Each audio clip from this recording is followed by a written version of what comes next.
The words came out smooth as butter. Professional. Rehearsed. Sir, I'm going to have to ask you to leave. We have standards here. I'm afraid you don't meet our dress code.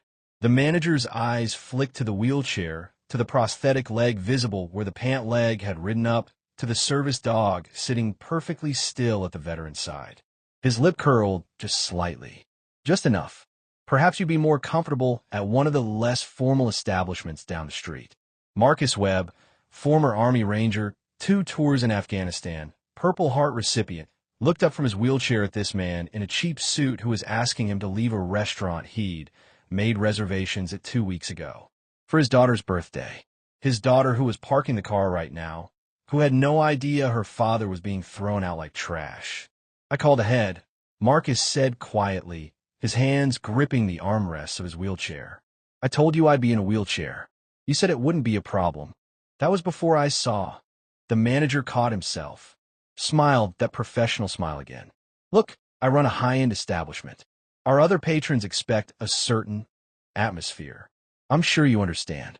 What the manager didn't understand was that the man sitting at the bar, the one with the graying beard and the leather vest who'd been quietly eating his burger for the past 20 minutes, was Ridge Monroe, president of the St. Road Motorcycle Club. 48 years old, former Marine, and a man who'd spent the last 15 years of his life making sure people like this manager understood what real respect looked like. Ridge set down his burger, wiped his hands, stood up slowly, and when he walked toward that manager, every person in the restaurant felt the temperature drop 10 degrees. Here's what you need to know before this gets wild. If you believe that men who sacrifice their bodies defending our freedom deserve dignity, that service dogs aren't atmosphere problems, and that dress codes should never be weapons against the disabled, hit that subscribe button right now. Drop a comment telling us where you're watching from, because what happens in the next 8 minutes will show you exactly what happens when disrespect meets consequences. Real consequences. The Sterling Room sat on the corner of 5th and Madison in downtown Portland, the kind of restaurant that charged $38 for a steak and required reservations made weeks in advance. White tablecloths, crystal glasses, a piano player in the corner. The sort of place where business deals got made over wine that cost more per bottle than most people's car payments. Marcus had saved for 3 months to afford this dinner. His daughter, Emma, was turning 16. She'd been his rock through everything. Through the IED that took his leg and killed 2 of his brothers. Through the surgeries. Through the nightmares. Through learning to walk again with a prosthetic. Through the PTSD that made some days feel impossible. She'd been 11 when he deployed. A kid who collected American Girl dolls and watched Disney movies. She was 15 when he came home in pieces, and she'd become the most patient, understanding, mature young woman he'd ever known. She deserved this dinner. Deserved to feel special. Deserved one night where her dad took her somewhere fancy and made her feel like the princess she'd always be to him. Marcus had called 2 weeks ago. Spoke to someone named Cheryl who assured him the restaurant was wheelchair accessible, that his service dog Apollo would be welcome, that they'd have a table ready. No problem at all, Mr. Webb. We're honored to serve veterans. He'd arrived 15 minutes early. Wanted to make sure everything was perfect before Emma got there. The hostess had seated him without issue. But then Gerald Morrison, the floor manager, had noticed him. Had noticed the wheelchair. Had noticed Apollo, the German Shepherd service dog trained to detect PTSD episodes before they happened. Had noticed that Marcus's right pant leg sat differently than his left. And Gerald Morrison had made a decision. Sir, Gerald said again, his voice dropping lower now. Trying to be discreet. Trying not to make a scene. I'm asking you nicely. Please leave before I have to call security. Marcus felt his chest tighten, the familiar panic starting to creep in. Apollo pressed against his leg, immediately sensing it doing his job. My daughter will be here any minute. We have a reservation. I paid a deposit, which will be refunded. But you need to leave. Now. Ridge had heard enough. He was 5 feet away now, and when he spoke, his voice carried. Not loud, not aggressive, just clear, unmistakable. Why does he need to leave? Gerald spun, ready with his professional smile, ready to deflect another customer who might question his authority. But the smile died when he saw Ridge. 6'3", 240 pounds of muscle and ink, wearing a leather vest with patches that told stories Gerald couldn't read, but instinctively feared. "Sir, this is a private matter between myself and—" "No, it's public now. Everyone in here heard you. I'm asking why this man needs to leave." Gerald's jaw tightened. His eyes flicked to the other diners. Some are watching now. Some were very deliberately not watching, but listening. "He doesn't meet our dress code standards." Ridge looked at Marcus. Combat boots clean, jeans pressed, a button-down shirt, a leather jacket hanging on the back of his wheelchair. "Looks dressed to me. Better dressed than half the people in here.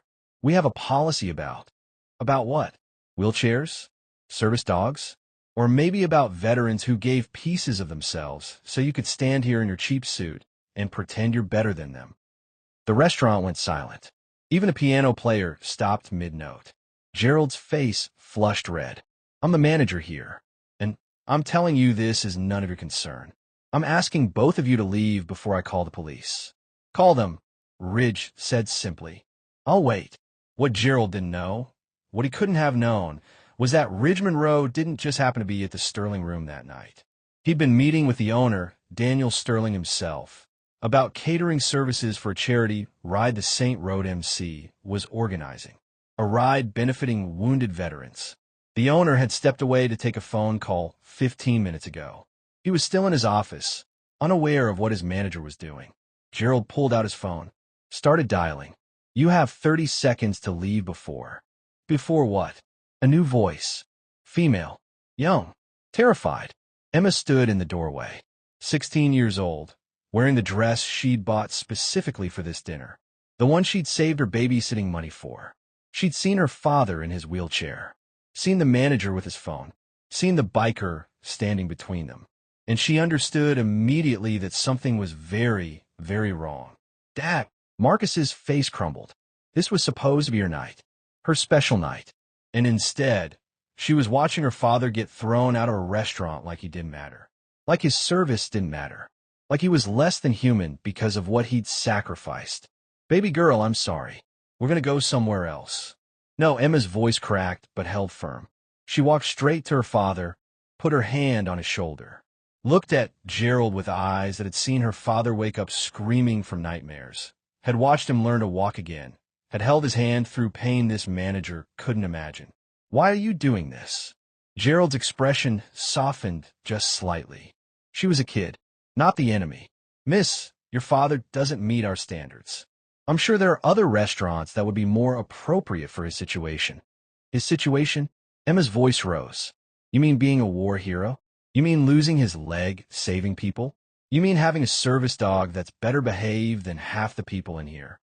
Tears were streaming down her face now, and Marcus reached up, squeezed her hand. "Emma, it's okay. We'll go." "It's not okay, Dad.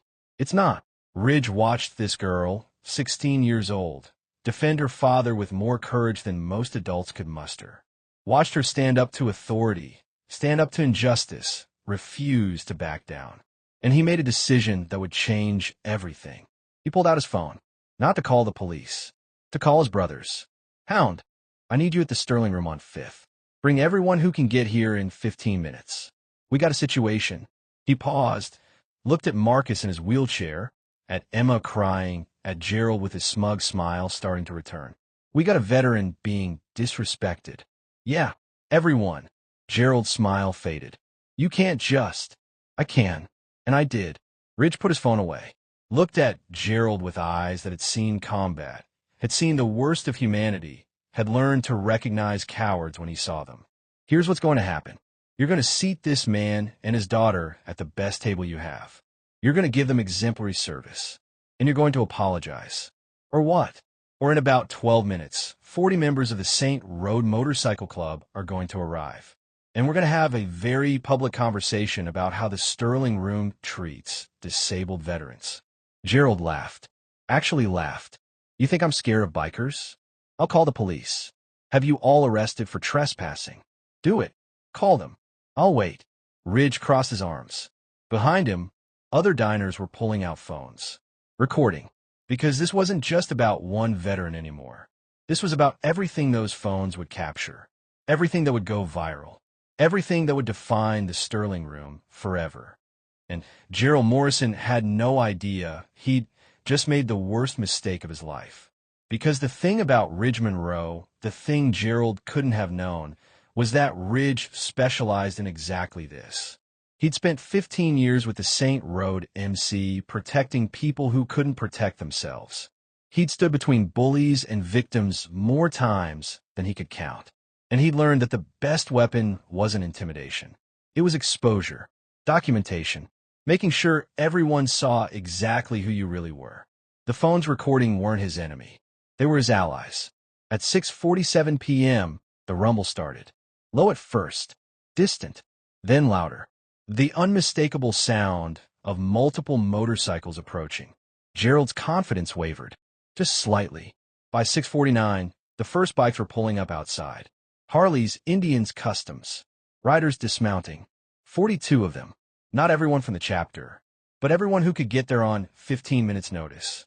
They walked into the Sterling Room in formation. Not aggressive, not threatening, just present, wearing their cuts, their patches, their loyalty on their backs. And every single one of them walked straight to where Marcus sat in his wheelchair, where Emma stood beside him, where Ridge stood like a wall between them and the manager who wanted them gone. Hound, Ridge's vice president, a man who'd done 3 tours in Iraq and understood exactly what Marcus had sacrificed, knelt down beside the wheelchair, looked at the prosthetic leg, looked at Apollo, looked at Marcus. Brother, Hound said simply, not question, a statement, a claim. You're one of us now. I'm sorry. Marcus said, his voice breaking. I didn't mean to cause. You didn't cause anything. He did. Hound gestured to Gerald, then stood, turned to face the manager. Behind him, 41 other bikers did the same. Gerald looked at the bikers, looked at the phones recording, looked at the diners who were watching with expressions ranging from horror to approval. And he did what cowards do when they realize they've lost. He doubled down. I'm calling the police. This is intimidation. This is... The office door opened. Daniel Sterling, owner of the Sterling Room, walked out. He was 62, gray-haired, wearing a suit that actually fit. He'd been on the phone with his lawyer about paperwork for the charity event. Had no idea what was happening in his dining room until his assistant had burst in, terrified, saying there were dozens of bikers and a veteran in a wheelchair, and Gerald was trying to throw everyone out. Daniel took in the scene instantly, processed it, understood it, and his face went white. Gerald, my office. Now, Mr. Sterling, I was just enforcing our standards. Now, Gerald followed his boss into the office. The door closed. For 30 seconds, there was silence. Then voices, raised, angry, getting louder. The door opened. Gerald walked out. His face was pale. His professional smile was gone. He walked directly to Marcus. Sir, I apologize. That was inappropriate. We would be honored to serve you and your daughter. The words were right, but they came from a place of fear, not understanding. From being forced, not from genuine remorse. Marcus looked up at this man who'd humiliated him, who'd ruined his daughter's birthday, who'd made him feel less than human because of a sacrifice he'd made for strangers. And Marcus did something unexpected. No, everyone froze. I don't want to eat here anymore. I don't want your apology. I want you to understand something. Marcus's voice was steady now. Strong. I lost my leg to an IED in Helmand Province. I was pulling my squad leader out of a burning vehicle when it detonated. He lived. I lost my leg. And I'd do it again. Every single time. Because that's what service means. He looked at Apollo. This dog? He knows when I'm having a panic attack before I do. He wakes me up from nightmares. He keeps me alive. And you looked at him like he was a problem. Like I was a problem. Like the cost of defending your freedom was too high a price for your fancy restaurant. Emma was crying again. But these weren't tears of humiliation. These were tears of pride. Marcus wasn't done. I called ahead. Did everything right. Came here to make my daughter feel special. And you made her watch you treat her father like garbage. So no, I don't accept your apology. Because it's not real. You're sorry you got caught. Not sorry for what you did. The restaurant was silent. Every person in that room, biker or civilian, understood they were witnessing something important. Something real. Daniel Sterling stepped forward. Mr. Webb, I am deeply, profoundly sorry. Gerald acted completely against the values this restaurant was built on. My father was a Korean War veteran. He opened this place specifically to be welcoming to all members of our community. Gerald has been terminated, effective immediately. Gerald's head snapped up. You can't. I can. And I did. Get your things. You're done. Daniel turned back to Marcus. Sir, I know you don't want to eat here now, and I understand. But please, let me do something. Anything. To make this right. Marcus looked at his daughter. At Emma, who'd been so excited for this night. Who deserves something good instead of this memory. Can you recommend another restaurant? Somewhere my daughter can have the birthday dinner she deserves. Better. I'll call Giovanni's down the street. Owner's a friend. I'll cover your entire meal. And I'll make a donation to any veteran charity you choose. Whatever you think is fair. Ridge spoke up. Make it 10,000. To the Wounded Warrior Project. Daniel didn't hesitate. Done. And Mr. Webb? Your family eats free at any restaurant I own for life. All 3 of my establishments. I mean that. Marcus nodded slowly. Thank you. As they were leaving, as Emma pushed her father's wheelchair toward the door with Apollo walking perfectly beside them, as 42 bikers formed an honor guard, Gerald made one final mistake. This isn't over, he muttered. Just loud enough for Ridge to hear. I know people. Lawyers. This is wrongful termination. I'll sue. Ridge stopped, turned, walked back to Gerald with the kind of calm that was more terrifying than any rage could be. You know what the internet is going to know by morning? Your name, your face, and exactly what you said to a disabled veteran. That's 15 phones that recorded this. 15 different angles. You want to sue? Go ahead. But every lawyer you talk to is going to Google your name first. And they're going to see what we all saw. Who you really are when you think nobody important is watching. He leaned closer. Here's some advice. Move. Change your name if you can. Because what you did tonight, the internet doesn't forget. And veterans don't forgive. You just became unemployable in this industry. Forever. By 8 p.m., Marcus and Emma were at Giovanni's. Daniel Sterling had called ahead. They had a private table. The owner, Giovanni himself, came out to shake Marcus's hand, thank him for his service. The meal was incredible. Emma smiled, laughed, took pictures with her birthday cake, made memories that didn't include humiliation. And 42 bikers sat at nearby tables, turned down but present, making sure, being family. By 9 p.m., the video was online. All 15 angles, compiled into one devastating 4-minute clip that showed everything. Gerald's words, his contempt, Marcus's dignity, Emma's tears, the bikers arriving, the confrontation, the termination. By 10 p.m., it had been viewed 200,000 times. By midnight, 2 million. By morning, Gerald Morrison was a national story. Restaurant manager throws out disabled veteran, trending on every platform. His LinkedIn was flooded with messages. His Facebook deleted. His old fraternity brothers posting that they didn't know him. His church issuing a statement that his actions didn't reflect their values. The Sterling Room's Yelp page exploded. 5-star reviews praising Daniel for his response. 1-star reviews asking how Gerald had been employed there at all. But most importantly, people were coming. Veterans specifically, coming to support a restaurant whose owner had done the right thing when it mattered. The St. Road MC got calls from chapters nationwide. Other clubs wanting to start similar programs. Rapid response teams for when veterans got disrespected. Documentation. Legal support. Public pressure when necessary. Ridge's phone didn't stop ringing for 3 days. But the best call came on Tuesday morning. Emma. Mr. Monroe? It's Emma Webb. I wanted to say thank you. For standing up for my dad. For making sure everyone saw. For caring about someone you didn't even know. Your dad's a brother. Ridge said simply. That's what we do. Well, I wanted you to know. That night, after everything, my dad and I talked for hours. About the war. About his leg. About stuff he'd never told me because he thought it was too much for me to handle. And he said something I'll never forget. He said that night was supposed to be the worst night. But it turned into one of the best.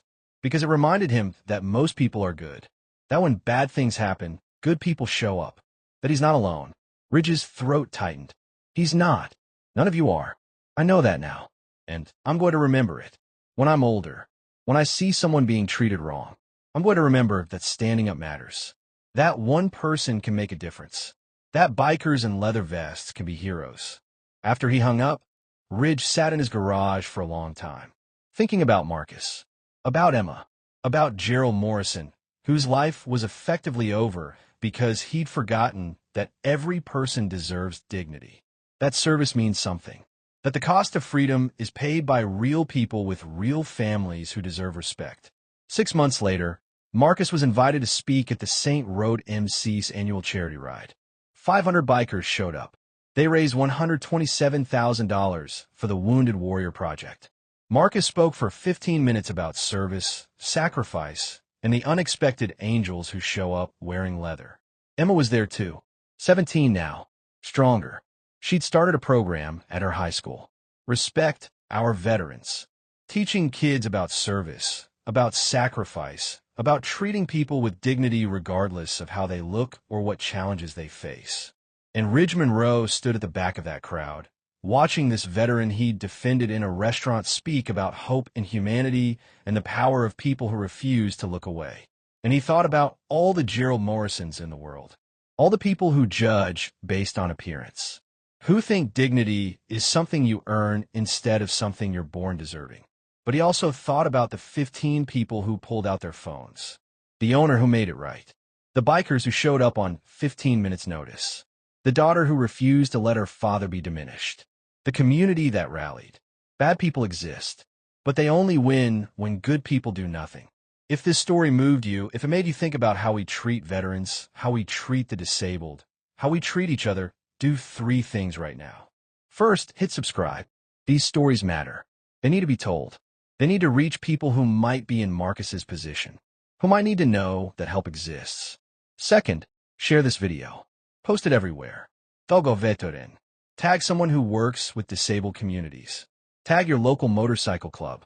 Because respect isn't about legislation. It's about culture.